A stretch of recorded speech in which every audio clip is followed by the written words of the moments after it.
Wonderful. Give us an overview of what is Bell's palsy. Bell's palsy is an irritation of a nerve called the facial nerve. And this is a nerve that innervates muscles on one side of your face. So if that nerve isn't working well, that means that those muscles aren't going to be working well either. So a lot of the time, this will manifest as a droopy face, a lopsided smile, difficulties closing one of the eyes, and other symptoms people may get with this will also be headaches and hypersensitivity to sound, and sometimes even funny issues with taste. Is it painful? It can be painful. Certainly, many patients do suffer with headaches because of this. And also, when one of the eyes isn't blinking as it normally does, that can lead to a great deal of irritation in the eye that can also be uncomfortable. What causes this?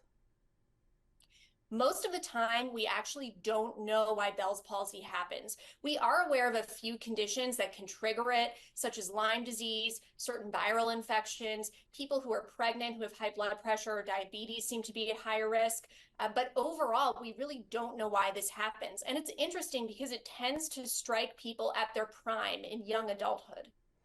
We're doing this story because the 76ers player, the star player, Joel Embiid, has announced that he has Bell's palsy. You're not treating him, we know that. But he had had previously an injury to his face, a bone fracture that he wore a mask for. Could that have instigated this? Potentially, there are some people who think that certain illnesses or injuries are triggers of this. The other thing to know, though, is that Bell's palsy is just so common. At least 40,000 people in the US are diagnosed every year. So sometimes people have injuries and then also just happen to get Bell's palsy, and those things aren't related. So we're really not sure. Would an injury that happened years ago instigate it now? That would be a little atypical for an injury that happened a long time ago to suddenly start irritating the facial nerve. Typically, you would think it would happen closer together in time. What are the treatments?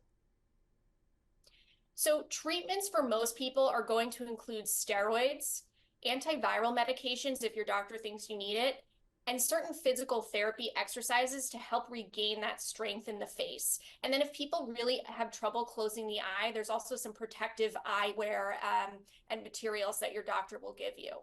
Now, I do want people to know this. So with Bell's palsy, I don't want you to sit on those symptoms for days. I want you to go see the doctor as soon as possible because the sooner you start treatment, the shorter your recovery will be and the more likely you are to have a complete recovery. So again, you don't want to wait days or weeks before seeing the doctor. At the first hint of symptoms, you want to get checked out.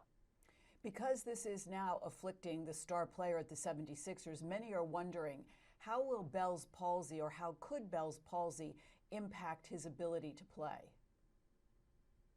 So, of course, I haven't spoken with Joel Embiid myself and can only sort of speculate at what he might be dealing with. But I will say this, people with Bell's palsy tend to suffer from headaches and fatigue. So that could potentially interfere with play. I would also think that irritation to the eye that's not blinking as well as the other eye could get in the way as well because if the eye isn't blinking normally, it might feel dry, it might be irritated, the vision might be blurry, and so that can also interfere with things. And the last thing I'll mention is that some people do suffer with a hypersensitivity to sound. So if you're in sort of a stadium or arena where there's lots of noise and music and a crowd cheering at you, that could also get in the way and be distracting.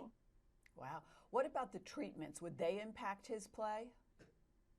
I would not think that the treatments would impact his play. These tend to be sort of short courses of medications that don't have very many side effects. You treat people with Bell's palsy. When you heard that this is something that Joel Embiid is now dealing with, what were your thoughts? When I heard that this happened, my first thought was my heart goes out to him. I would hate to be in the public eye and have to deal with something that affects the way that I look and the way that I see, and potentially the way that I play basketball. So, of course, I have a lot of sympathy for him in that situation.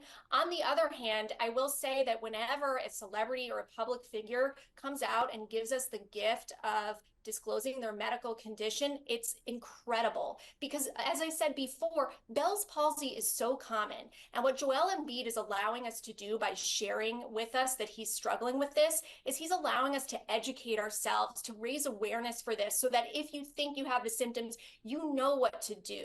And that's huge.